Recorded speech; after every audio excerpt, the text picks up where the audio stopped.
La seule chose qu'il y a entre la vie que tu as et la vie que tu veux, c'est faire. C'était un scénariste français et il disait une phrase que je kiffe. Il y a ceux qui font le film et il y a ceux qui le regardent. Tu dois toujours être là pour amener de la valeur à celui avec qui tu as travaillé. Je t'ai demandé de m'apprendre le storytelling, comme ça Cyril il pourra plus rien dire sur moi. Et en fait, pour moi, c'est un gros problème. Genre vraiment dans le marché, tu niques le marché. Tu peux pas faire passer l'argent avant la... Non, à part ça, Alexis, je me posais une question, mais genre, tu sais, toutes les boîtes là qui vendaient des formations à 3-4 000 balles, qui proposaient du taf, qui disaient que si tu rejoignais la formation, t'allais forcément... pour eux. Ouais, t'aurais du travail direct, genre comme ça, tu sais. Facile. Je sais pas, je les vois plus, genre, tu sais où ils sont passés, toi? Je cherche une vanne là, en vrai y a pas de vanne à faire, hein. Ils sont disparus mec. Mais c'est bizarre, hein, parce que en plus, ils disaient qu'ils brassaient de fou, je crois. Hein. Ouais, ça parlait en millions, je crois. Ouais, je crois que ça parlait en M. Je veux pas donner de chiffres, mais je crois que ça parlait en millions. Ouais, de ouf. C'est fou, hein. Tu brasses des millions et t'arrêtes comme ça. Ouais. Bizarre. Il y a anguille sous roche, comme on dit. Ouais, il y a botox sous lèvres. Après, tant mieux, hein. S'ils sont contents et ils sont heureux. Est-ce qu'ils se regardent dans un miroir? Je ne sais pas. On sait pas. C'est le principal. Ouais, c'est clair. C'est le principal. Mec, est-ce que tu arriverais à te présenter très rapidement pour ceux qui ne te connaissent pas, même si je pense que sur ma chaîne, pas mal de monde te connaît. Très rapidement. C'est toujours très dur de me présenter. Je sais jamais trop par où commencer. Je fais trop de trucs. Mais je crois que de base, je suis youtubeur. Ouais. J'ai une marque de bijoux aussi, que j'ai confondée avec mon meilleur pote, Lucas. Ça fait maintenant 4-5 ans que ça tourne, que c'est un projet de fou que j'aime trop. Et je suis aussi infopreneur, arnaqueur du web. Arnaqueur. Non, j'ai aussi une formation justement plus liée à la création de contenu, donc qui va dans plein de domaines sur comment en fait monétiser une audience, créer une communauté, montage, tournage, storytelling, donc vraiment algorithme. C'est hyper complet, et ça va dans plein de domaines un peu différents. Donc et à côté de ça, je suis sportif pro aussi, donc je m'entraîne tous les jours. Dans le volley, exactement. J'ai pu le voir de mes propres yeux. 2 entraînements par jour, tous les jours. Et du lundi au dimanche? Il y a juste un jour en général dans la semaine où il n'y a pas d'entraînement. Mais en général, on fait lundi, vendredi les entraînements 2 fois par jour. Et puis le samedi, on a les matchs. T'es trop chaud, mec. Est-ce que tu dors la nuit? En vrai, ouais. Je suis obligé. Là, j'ai plus le choix, là. Pas le choix. Ouais, en plus, ta saison, elle commence... Là, maintenant. Là. Ouais. Et jusqu'à l'année prochaine, juin. Ah non, avril, fin avril. Ouais, comment tu fais pour la création de contenu, une marque de bijoux, une formation? Je pense déjà, c'est de réussir à être méga organisé et savoir, ok, là, je vais devoir travailler sur ça, là, je vais devoir travailler sur ça. C'est beaucoup de planification, en vrai. Je pense pas que ça marcherait si chaque après-midi, quand je viens devant mon ordinateur, je me dis, oh, qu'est-ce que je vais bien faire aujourd'hui, tu sais. Du coup, il y a vraiment tout un gros travail de planification. J'écris beaucoup. J'essaie de lire un peu le soir avant de dormir. Et c'est tous les trucs où ça me permet de mentalement être au clair avec ce que je fais. Et du coup, de pas me laisser éparpiller par des trucs un peu superflus, qui servent à rien, qui me font perdre du temps, qui me prennent de l'énergie.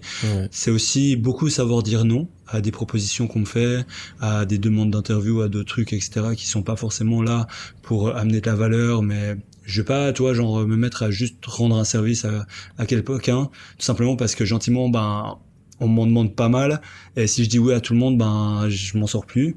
Donc c'est réussir à dire non, savoir quand m'engager envers quelqu'un ou alors envers un projet, et quand me retirer justement et savoir dire ok là, ça fait trop et je vais pas m'en sortir. Donc il y a beaucoup de ça. Je pense que il y a beaucoup de choses aussi où forcément les week-ends je sors pas, je travaille, quand au final je travaille tout le temps quand je suis pas aux entraînements. Donc je bois pas trop d'alcool, voire en fait pendant la saison quasiment pas. Et du coup en fait c'est aussi tout un truc qui me permet de mentalement être vraiment au clair avec ce que je fais. Et ça c'est hyper important. Aussi je pense que le fait de déléguer c'est un des trucs où je suis obligé parce que il faut que pendant que je suis aux entraînements, pendant que je me repose, il faut qu'il y ait du taf qui se fasse, que ça avance. Et du coup, j'essaie de déléguer de manière hyper intelligente et avec les bonnes personnes. Parce que j'ai déjà eu des gens avec qui j'ai travaillé et qui au final me bouffaient plus d'énergie et de temps que c'était censé m'en faire gagner, tu vois. Donc clairement, ça c'est un point qui est primordial, déléguer. Après, c'est des risques. Je pense que je prends énormément de risques. Et justement, ça me permet du coup de pouvoir tout faire en même temps, vu que je prends plus de risques. Et des fois, je perds de l'argent, ok. des fois, je perds plein de trucs, mais au final, ça avance. Et je pense qu'à partir du moment où ça avance, c'est le plus important. Donc, c'est un peu comme ça que je gère ma vie, on va dire. Ok, ouais, je vois. Tu délègues tes montages sur YouTube. Vous êtes... YouTube, ça dépend, mais en général, Ouais. on travaille en collab plus. Bilos, par exemple, avec toi, je te délègue full parce que je te fais vraiment full confiance, mais aussi parce que YouTube, il y a vraiment toute une structure, il y a toute une histoire à raconter, et souvent l'histoire, c'est moi qui la vis, donc je sais mieux comment transmettre quelle Ouais, ce que tu émotion, me à disais, quel ouais. moment, comment construire la vidéo et tout ça. Allez Donc voir c'est ces vraiment un vidéos. gros travail qu'on fait avec Axel pour collaborer, et en vrai, ça commence à marcher super bien, je suis trop content. Pour Bilos, du coup, c'est là où tu délègues la partie montage. Ouais. T'as eu plusieurs Ouais, prestats. exact, ouais. Ça s'est mal passé. Je pense pas dire que ça s'est vraiment mal passé, c'est juste que on n'était pas trop alignés. Ouais. Et des fois, je sais pas, c'est juste le feeling où je me rends compte que il y a un truc où on n'est pas vraiment sur la même longueur d'onde. Et ça veut pas dire qu'il y a une onde qui est mieux que l'autre. Oui, Ça bien veut juste sûr. dire on n'est pas ensemble, quoi. Et du coup, sur une ou deux personnes avec qui j'ai travaillé, c'est vrai que je sais pas, je sens en fait, hein, c'est vraiment du feeling. Je pourrais pas dire vraiment exactement pourquoi, mais c'est des fois, en général, c'est un tout. C'est un petit détail là, un petit détail là, un petit détail là, qui fait que globalement, je préfère avancer d'une manière différente. Et aussi, des fois, quand on engage quelqu'un, faut essayer, tu vois. Ouais, bien sûr. Et peut-être après, t'en engages un autre, jusqu'à ce que tu trouves celui avec qui il y a une vraie alchimie un peu, tu vois. Et ça, je pense que c'est hyper important. T'as une anecdote comme ça avec un prestat où ça s'est trop mal passé Au niveau du montage, non. Au niveau du tournage, il y a une fois où j'ai été déçu. Et où, en fait, je trouvais que genre le fond de la vidéo, il était incroyable. C'était trop beau, le message qu'on voulait transmettre, il était ouf. Et ça a été filmé par un gars où j'étais pas fan de sa manière de humainement ce qui transmettait, ce qu'il partageait. Mais en même temps, à un moment donné, tu vois, genre il est là maintenant, il fait le taf. En vrai, il était pas Ouais, mauvais. Donc déjà ça c'est c'est un des points les plus ouais. importants. Mais juste je sais pas, genre pas trop dans le mood de la vidéo qu'on était en train de faire justement. Et du coup, des fois, ce petit décalage, il me dérange. Mais on parle là de ma pire anecdote, je crois que ça va, quoi. Trouver un talent, trouver un bon monteur vidéo, c'est compliqué aujourd'hui. Et donc, C'est vrai. c'est ce qu'on essaye d'enseigner à travers notre formation, tous les deux. C'est bien la preuve qu'il y a de la place, hein. Il y a trop de place. En vrai, toi qui es présent sur YouTube, moi beaucoup moins, je reçois un petit peu de mails. Genre, est-ce que tu arrives à nous dire combien de mails tu reçois pour des montages vidéo? Tu te fais démarcher? Ouais, souvent, ouais. Je dirais toutes les semaines, grand minimum, si c'est pas plusieurs fois, quoi.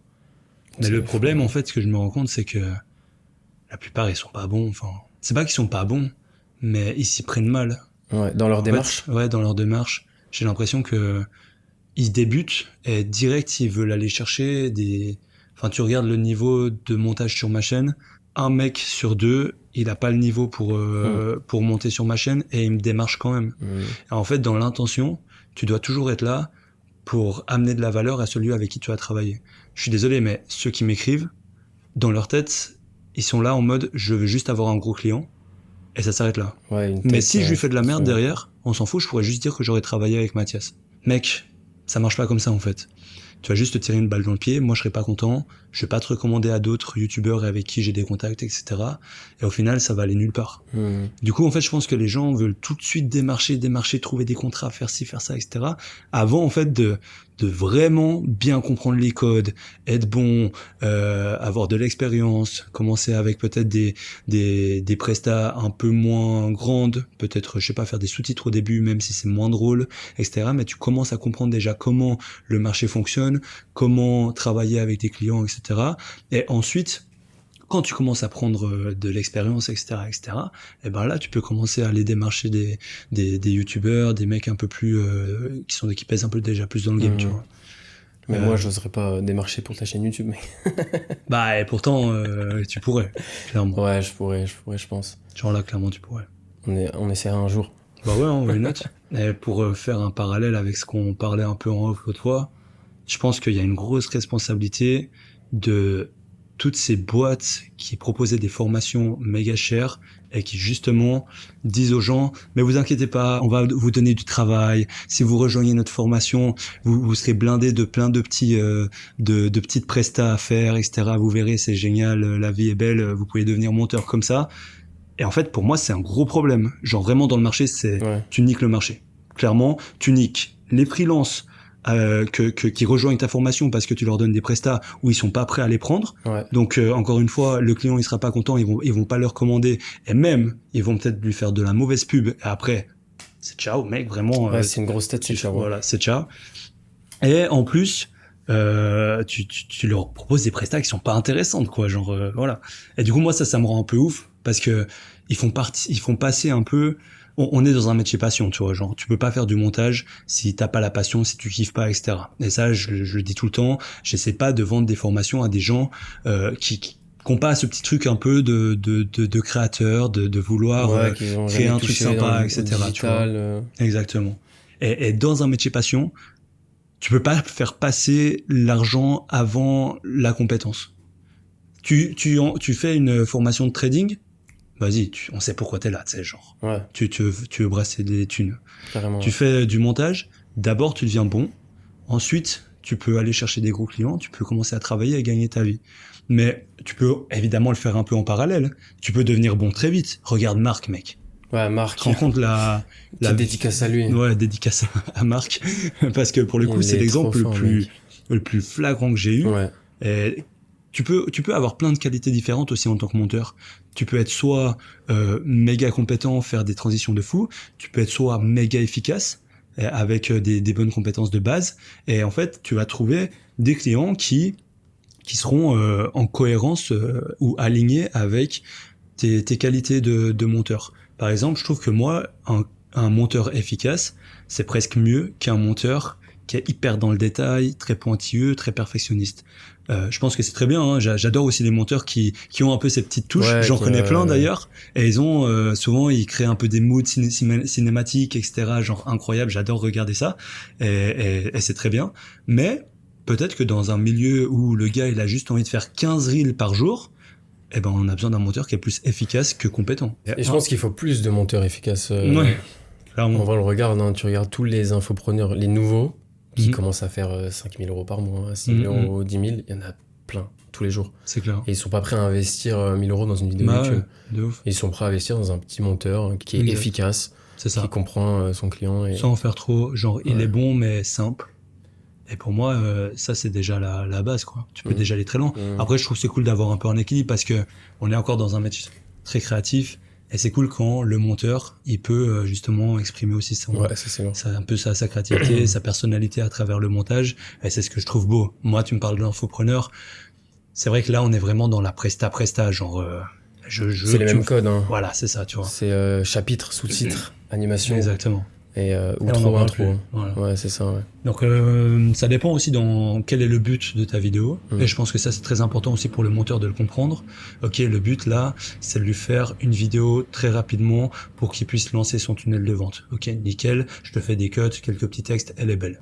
Ok, là il veut une vidéo YouTube, donc dès que je peux rajouter une animation un peu drôle, un truc un peu sympa, et créer un storytelling qui mène à une belle morale de l'histoire, eh ben je vais le faire, ça va prendre un peu plus de temps. Mais par contre, la vidéo, elle sera belle et on sait que sur YouTube, si tu te démarques pas avec des vidéos quali et un peu originales, t'es mort et ça sert à rien.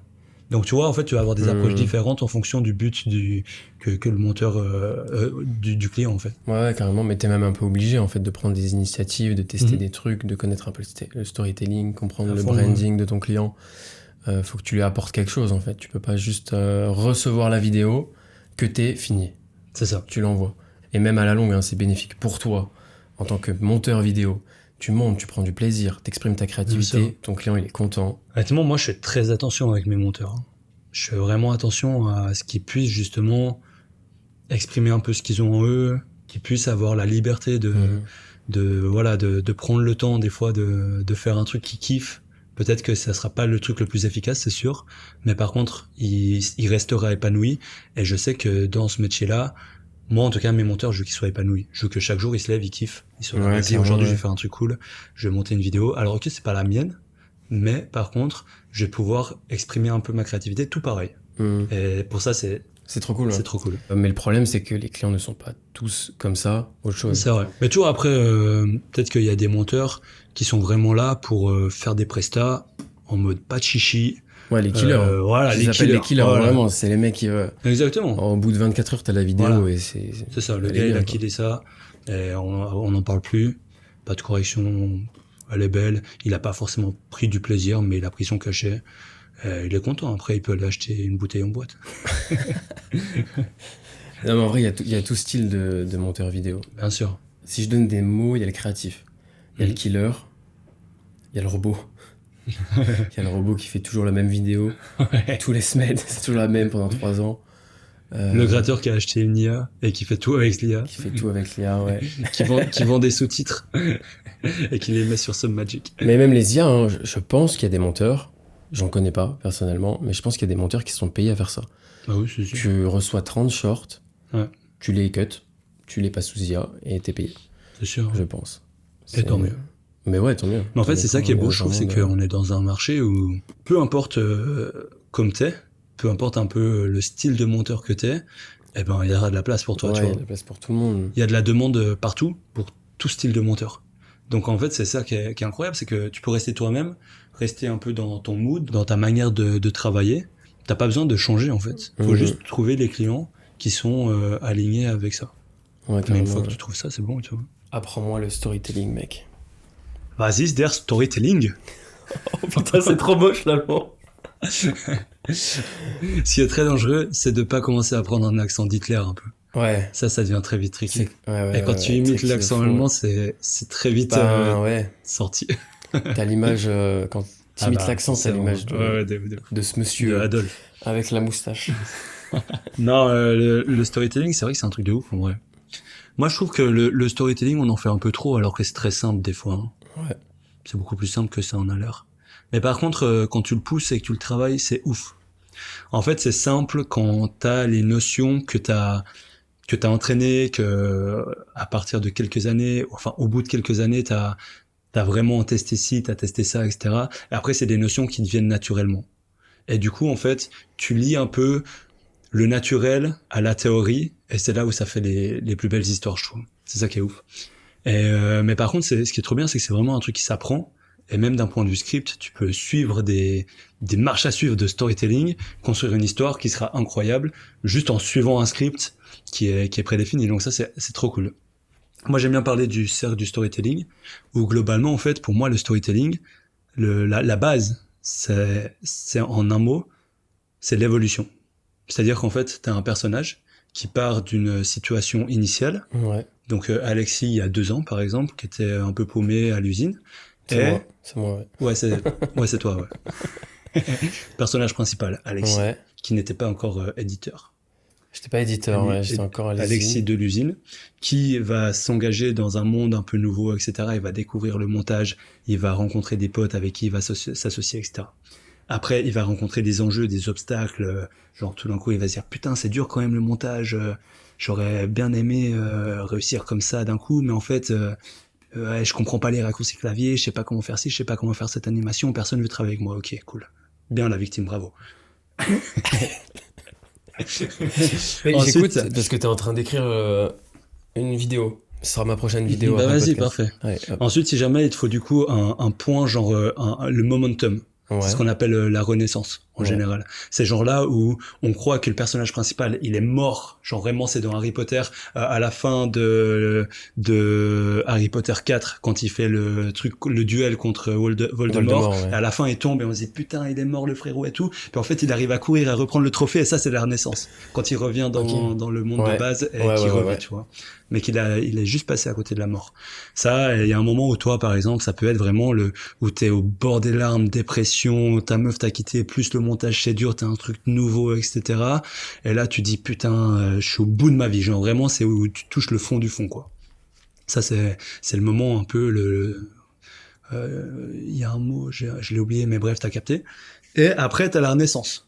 Où là, vraiment, en fait, tu remontes, tu apprends, t'as plein de prises de conscience, où tu dis, ok, là, j'ai compris ça. Ok, là, je sais que si je démarche ce client comme ça va pas marcher. Mais par contre, si je le fais comme ça, il y a beaucoup plus de chances. Ok, là, il faut que j'ai un contact avec Mathias, parce que Mathias, il a plein de contacts, et après, je pourrais avoir plein de clients, tu vois.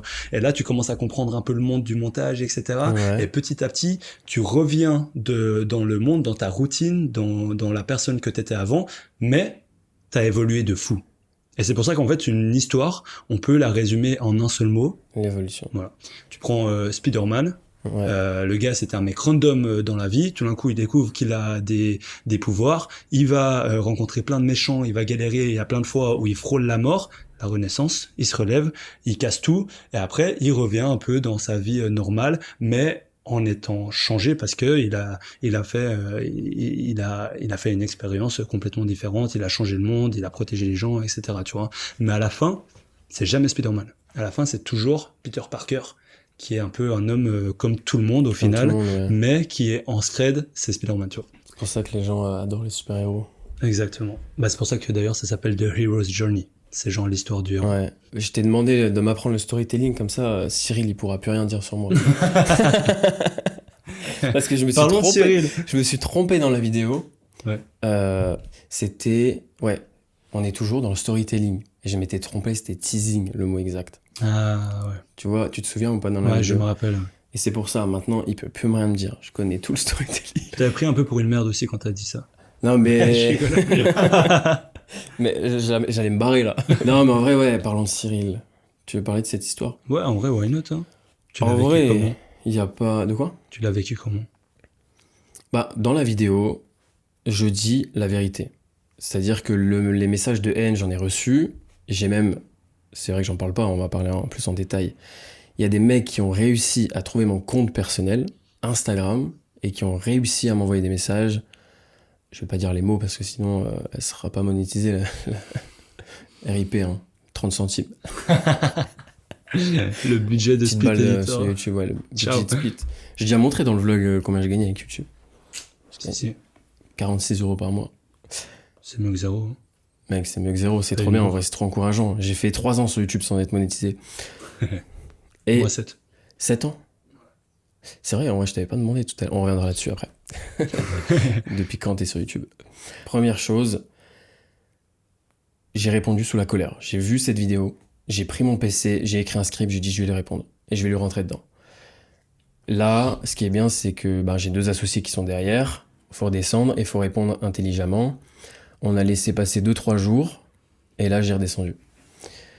Pendant ces 2-3 jours, j'ai reçu une vague de haine, de malade. En plus, au début, c'était... Wow, sa vidéo, elle a fait que 2000 vues, elle a fait que 5000 vues. C'est bon, ça fera pas plus. Tu parles. Elle a fait 20 000 vues, mec. Ah ouais.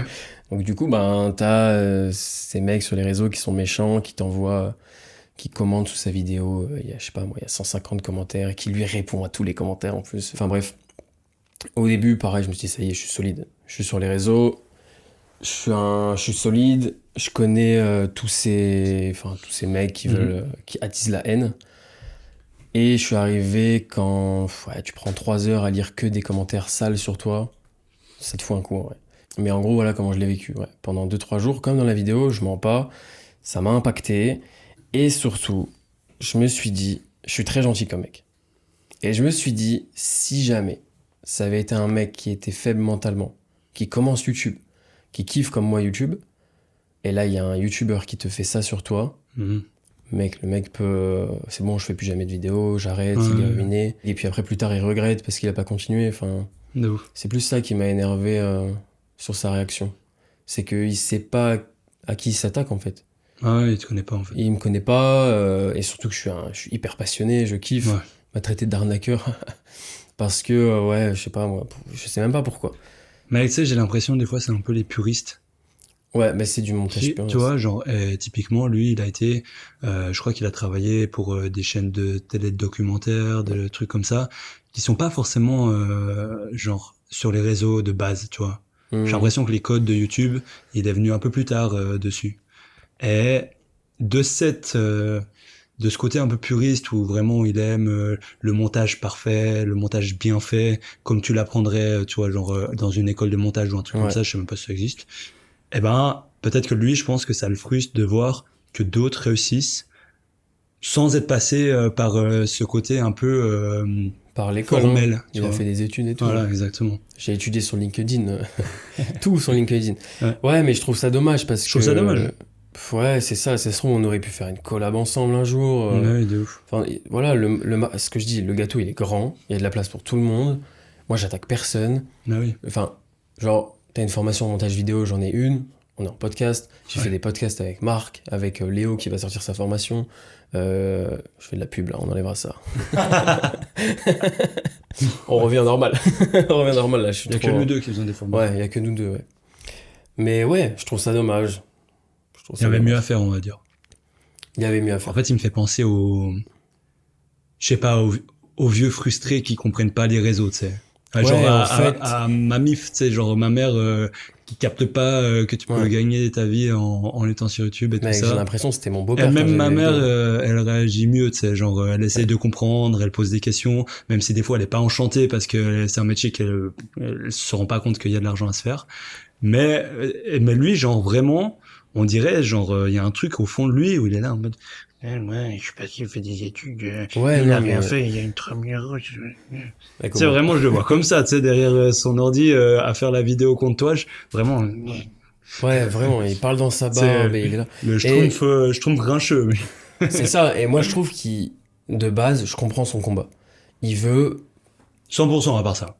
Parce que c'est vrai que la masse des infopreneurs qui proposent des formations, la masse c'est de la merde. C'est exactement ça. Et je comprends. Dans ce sens-là, Exactement. Clairement. Et je comprends. Même s'il a travaillé pour la télé-réalité. Bref. T'inquiète. Mais en gros, genre, son message, je comprends, mais il donne un autre message, c'est que, genre, en plus, c'est le réel qu'on tourne après. Petit spoil, mais il sera déjà sorti, je pense. Genre, c'est mieux d'essayer et de faire de la merde que de rien faire. Et une vidéo YouTube, quand tu commences YouTube, elle est pas parfaite. T'as le micro qui déconne, tu peux pas tout connaître de A à Z. Même en montage, aujourd'hui, j'en apprends tous les jours.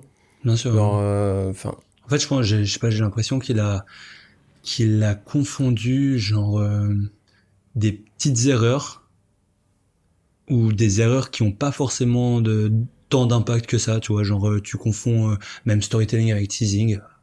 Frère, ça va, tu vois. Avec de la malhonnêteté. Parce que moi je suis dans le même combat que lui. J'ai pas envie qu'un mec malhonnête vende une formation et berne des gens. Clairement, et je pense que tous les infopreneurs qui ont des bonnes formations, dont nous, eh ben, on est dans ce combat. Genre vraiment, il y a aucun doute. Et je comprends qu'il ait peur que des malhonnêtes vendent des formations, mais il s'est pas assez renseigné. Genre vraiment, en fait, il a été chercher chez toi des petites erreurs minimes.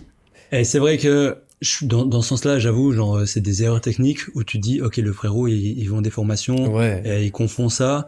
Je peux me mettre à sa place, surtout en tant que gars qui a fait des études et qui du coup est un peu à cheval sur les termes, il aime bien le beau montage, on va dire ça comme ça, tu vois. Mais au final, ça enlève rien au fait que tu sais faire un jump cut. Même si tu savais pas forcément comment ça s'appelait, tu vois, genre c'est ça, ou que tu t'es trompé. La réalité, parce que les compétences elles sont là. C'est ça, j'en avais pas parlé, mais en fait, je pensais que des cuts, J-cut et L-cut, tout ça s'appelait jump cut. Je pensais en fait. Okay. Voilà. D'où l'erreur. Et j'ai su, comme je t'ai dit tout à l'heure, hein, j'en apprends tous les jours. Clairement. Et t'as appris des choses. Ouais. Et au moins, grâce à lui, dans ma formation, j'ai modifié ça. Parce que j'appelais ça le jump cut. Et donc, effectivement, j'apprenais... Il savait faire un J-cut et un L-cut, hein, mais il s'appelait ça jump cut. Ok, ouais. Donc, mais voilà, c'est... Ouais. On parle de termes, en fait. Ça me fait penser à l'école, vraiment, ça me fait penser à l'école. Ouais. Ah, tu sais, le gars, il peut savoir construire un bâtiment... s'il s'est trompé de termes sur un truc, c'est pas grave, tu sais, genre, il a construit son bâtiment. Vraiment. Frère. Vraiment, mais il en a fait carrément une vidéo.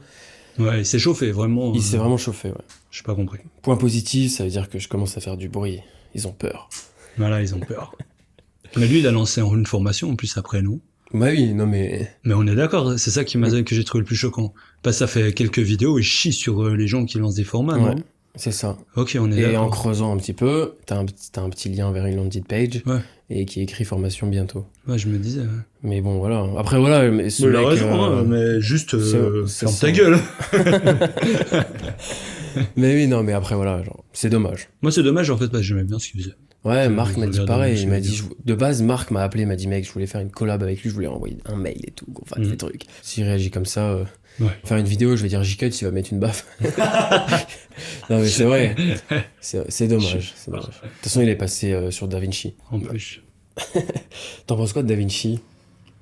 Mec, j'aimerais bien passer dessus. Mais je me rends compte que ça complique plein de choses.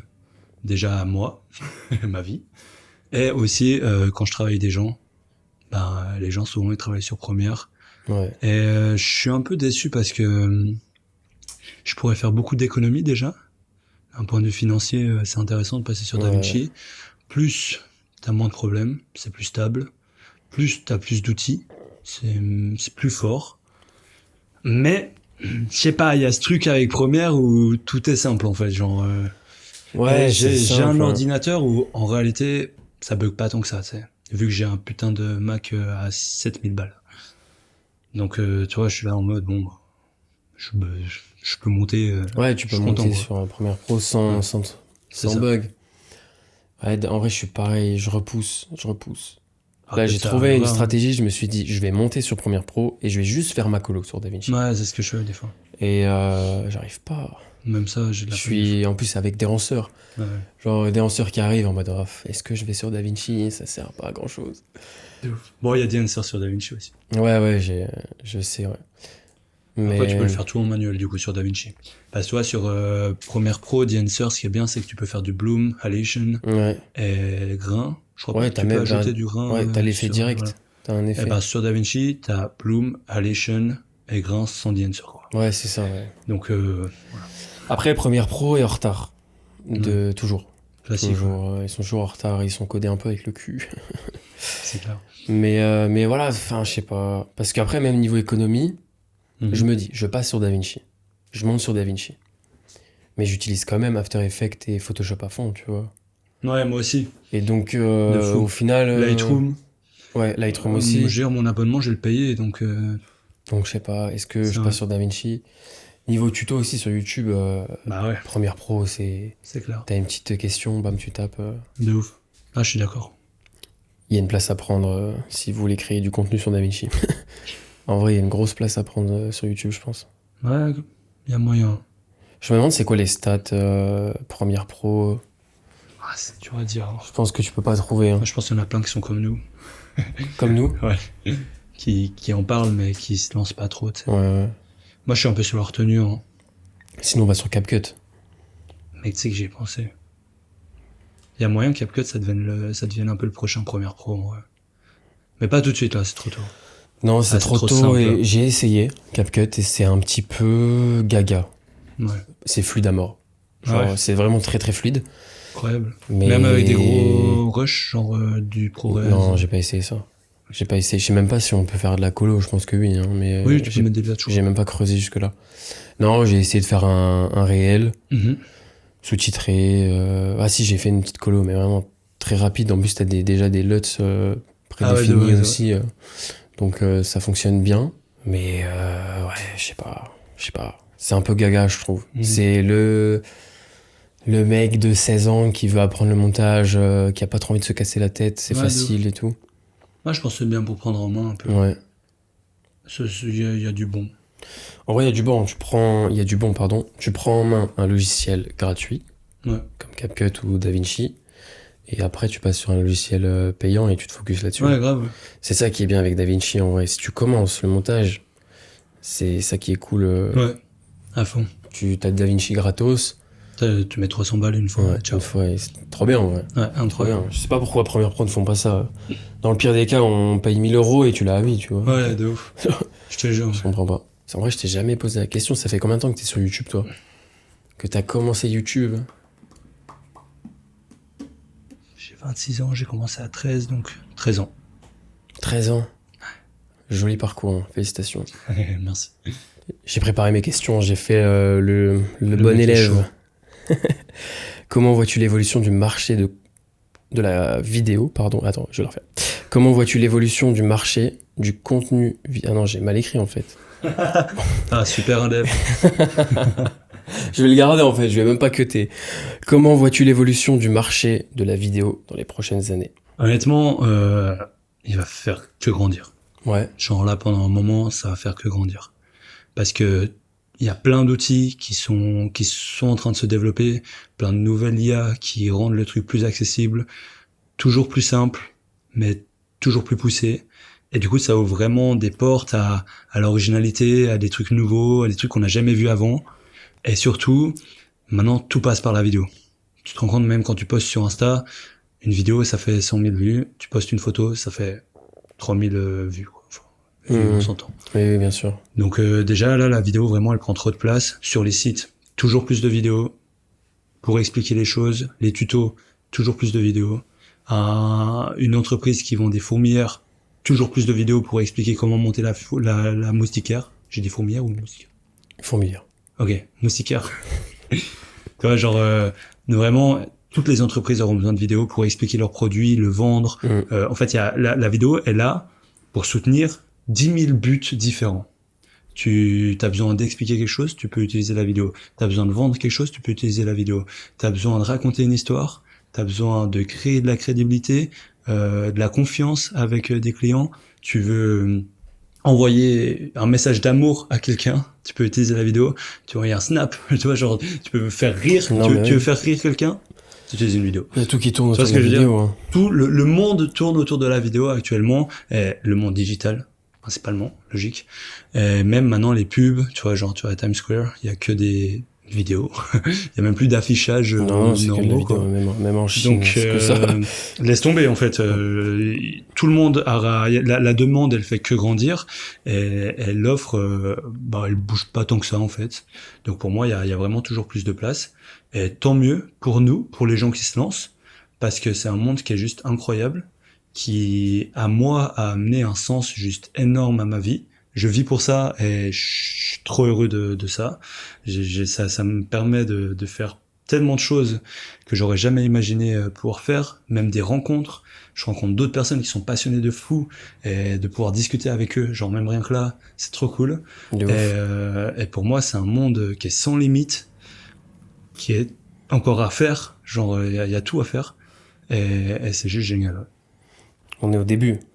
On est qu'au début de quelque chose de gros. Fou, hein, de fou. En vrai, t'as trop bien résumé, pardon. T'as trop bien résumé. C'est la chaleur, mec, je suis trempé.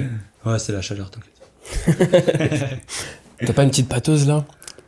Ouais, de fou. Tu parles plus que moi, en plus. De toute façon, on va finir sur ça. C'est encore des questions.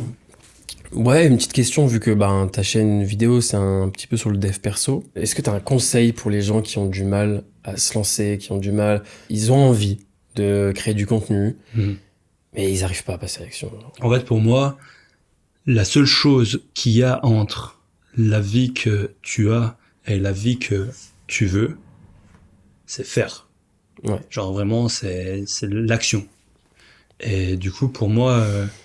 il y a un moment donné où c'est un peu de l'ego, c'est un peu de la fierté aussi, où tu te dis, est-ce que vraiment l'inaction vaut de pas vivre la vie que je veux vivre? Et moi, honnêtement, j'étais aussi dans ce cas-là où des fois j'étais là, putain, ça casse les couilles, en vrai, j'ai pas envie de faire ça, je préfère être sur la play, ci et ça, etc.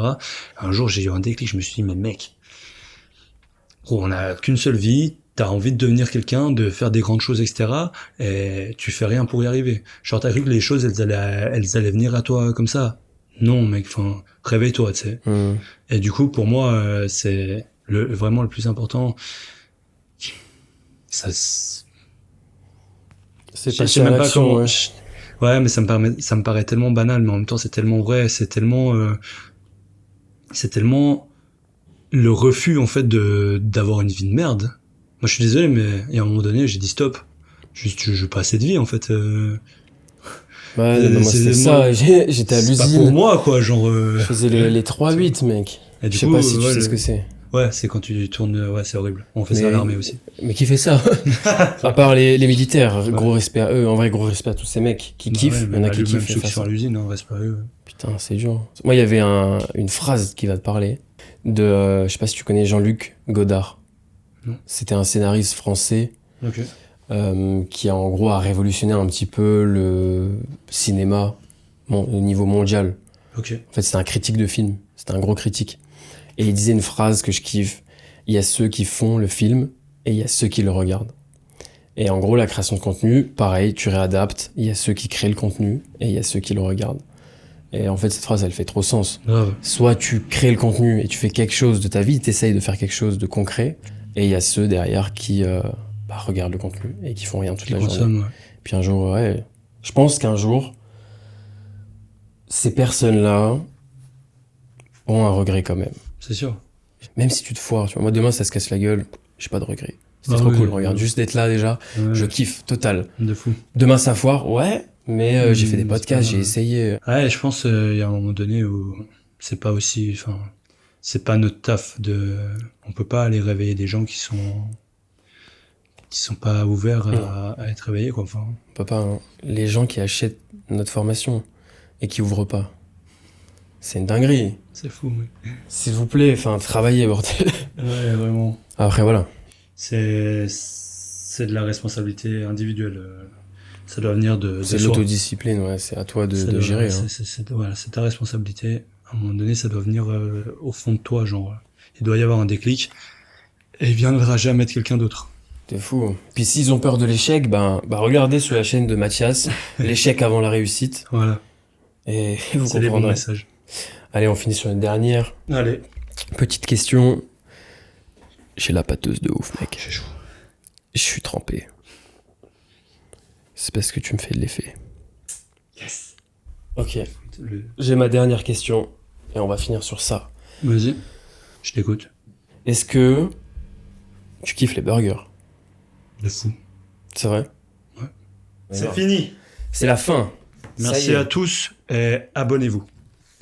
Oh, c'est joli ça, merci mec. Mais toi, t'oublies toujours de faire des CTA aussi. C'est vrai. Le gars, il crée du contenu, mais il ramène des gens nulle part. Cyril, il va me tuer. Cyril, il va me tuer. J'ai pas le droit de faire de CTA. Mec, merci pour tout. Bravo. Merci d'avoir accepté pour le podcast. Pardon. C'est ton micro, hein.